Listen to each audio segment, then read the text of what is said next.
Benny Logan. Oh, Benny. Yeah, Benny. I thought you said Betty, not Benny. Oh, no. Okay. Who's My boy, Benny Logan. I think you The lost me Bengals there. stayed perfect with a 21-point win over the Browns. Andy Dalton connecting with his tight end Tyler Eifert for 3 scores. For Johnny Manziel, really a tale of two halves. In the first, Manziel led the Browns on their longest TD drive since 2013, but couldn't lead to any points in the second half.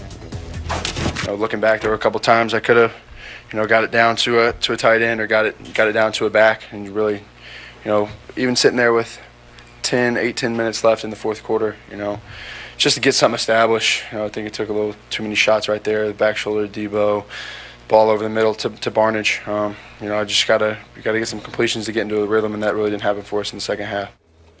Stephen A., what'd you think of Johnny's performance last night?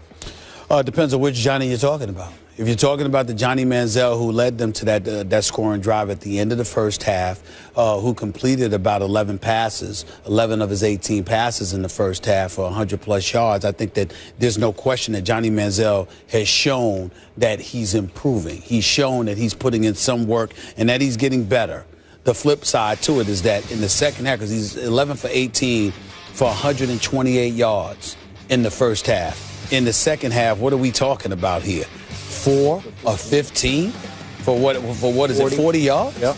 No. I mean, Cincinnati did a great job of keeping him in the pocket, neutralizing him, making sure he couldn't get out and scramble and find other receivers to throw it to. And I think that it was exactly what we talked about yesterday. Skip, he threw a couple of passes to Bo and obviously had the TD pass to Johnson Jr. and all of this other stuff. But in the end, what it comes down to is as we watch this team, we know that they were inhibited to some degree because they're an inferior team to the Cincinnati Bengals. They're not nearly as complete. And then when you look at their running game, once again, Isaiah Crowell only had 38 yards rushing. Thank you. Only 38 yards rushing. I mean, their running game is virtually absent. Mm-hmm. So all those things taken into consideration, Johnny didn't have much to work with. He showed flashes of improvement, obviously. I was impressed with what I saw from him in the first half.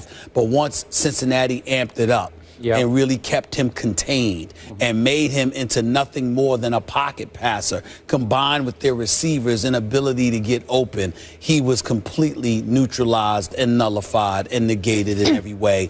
It was over. They were no match for a superior Cincinnati team. So overall, I can't give him more than a C because they got beat up in the second half.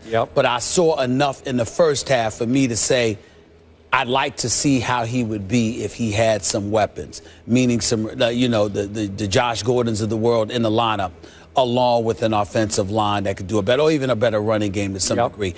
I saw enough to give him a C, but I can't give him more than that after that second half performance. This topic wears me out. Yeah. It makes me sad in the end. Yeah. It's difficult to talk about. I'm with you, but I'm not even as positive as you are about his performance last night. Mm-hmm. Obviously, if we rank it versus the 30-0 debacle at home against Cincinnati that he started and finished last year, it was improvement. Okay. His body language was better, his confidence a little better. He seemed like a little more in control of the offense and what he was doing. Mm-hmm. Didn't look as lost. Okay. Give you all that. But I didn't love the way he played overall. I just didn't love it.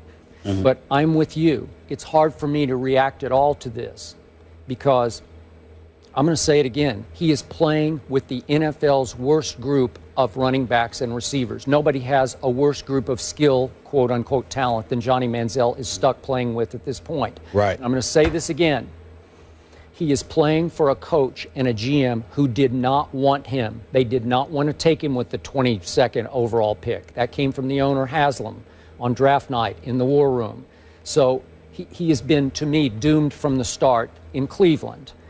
And he's obviously playing for an organization that seems doomed just as an organization. It's just so dysfunctional. It's such a mess. Yeah. And after the game, I thought it was fitting that Pettine went Jay Gruden on RG3 last year. Remember when Jay Gruden used to rip RG3 or just be so condescending and dismissive of him? And so last night, Pettine dismissed Johnny as inconsistent. Okay, I'll give you that. He said he's got to do a better job of throwing from the pocket. Okay, I'll give you that. But then when asked, will Johnny start when they play again in what's 10 days away from now, Pettine said, we will assess what pool of players are available. What pool of players? So we're talking about a former first-round draft pick here, and he is relegated to a pool of players. maybe somebody on the practice squad, maybe one of our second, third, fourth stringers will be ready. Maybe Josh McCown. We'll see what our pool is before we decide whether Johnny's going to get another start. That's as dismissive as you can get from a head coach.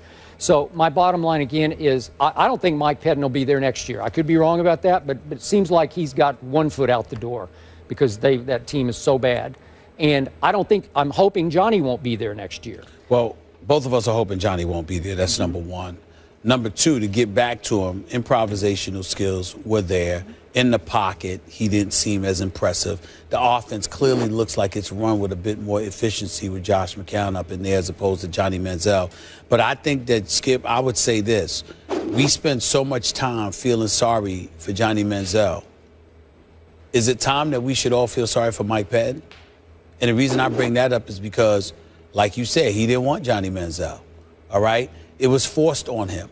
This man, and then Josh Gordon, you know, with his obviously substance abuse issues. Yep. So that had something to do with it. When you look at it from that perspective, and you've got two primary weapons alone, you know, and then obviously, you know, you've got some issues with injuries in your secondary on the defensive side of the ball.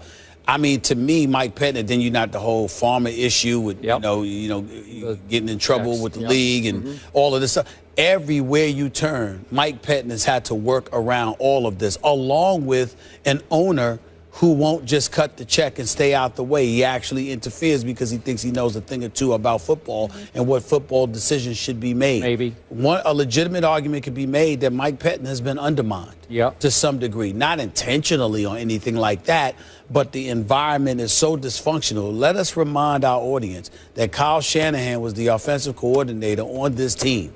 Got let out of his contract. That does not happen with offensive coordinators. He wanted out, got let out, and immediately landed the job in Atlanta. So when you look at it from that perspective, everybody wants to jump ship. And this is what Mike Pettine has to deal with because by and large, it ain't because of him. It's because of what goes on above him and how it interferes, how it interferes with what folks are doing below. All right, those are fair points, but I don't have a lot of respect for Mike Pettine as a head coach. I think he was a pretty good defensive coordinator who's in a little over his head as a head coach. And I'm not saying you're wrong. I'm saying I don't know that because I don't know how much of a chance he's had to be a head coach. All right. That's my issue with Mike Pettine. The bottom line of sadness that I felt for Johnny last night was, do you remember if we could see this after his touchdown pass? He went over by himself on the sideline and did like an air chest bump to nobody. Nobody. Oh, I thought he did that. I thought he did that on purpose. Well, he's just doing it. He's celebrating by himself. That's right. Okay. Okay, that's a guy. But there was a couple of guys that greeted him once he came down. I don't think so. They were right there. They were right there. He did it by himself.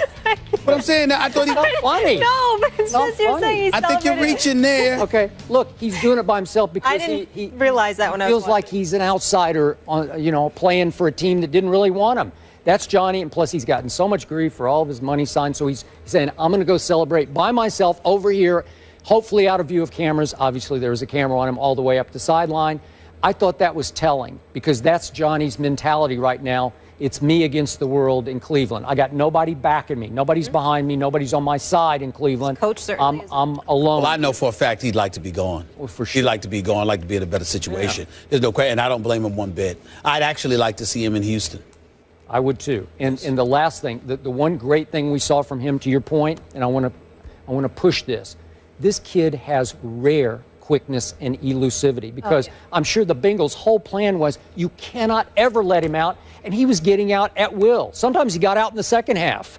He didn't make a play. I couldn't tell. I really, really couldn't tell. What they had in the second half, one first down maybe? Yep. I mean, it was bad. He missed some throws. But the point is, I still think he can play somewhere else. He needs a fresh start. I'd love to see him get a shot down the stretch with the Browns. I know it's not the greatest team just to continue starting, but I don't think that's going to happen as soon as McCown's back. I'd personally prefer to see Johnny Manziel on the bench because he has nothing to work with. I don't care how great you are as a quarterback. Even if you're great, if you don't have anybody to throw the ball to because they ain't open, it doesn't make a difference. Yeah, fair enough. There were a couple that the receivers should have gotten. Moving on, Derrick Rose back in old form. He scored 29 points in Chicago's win over OKC last night. Will he keep it up? We'll discuss that after the break. And we have you covered heading into another sports weekend. Check us out on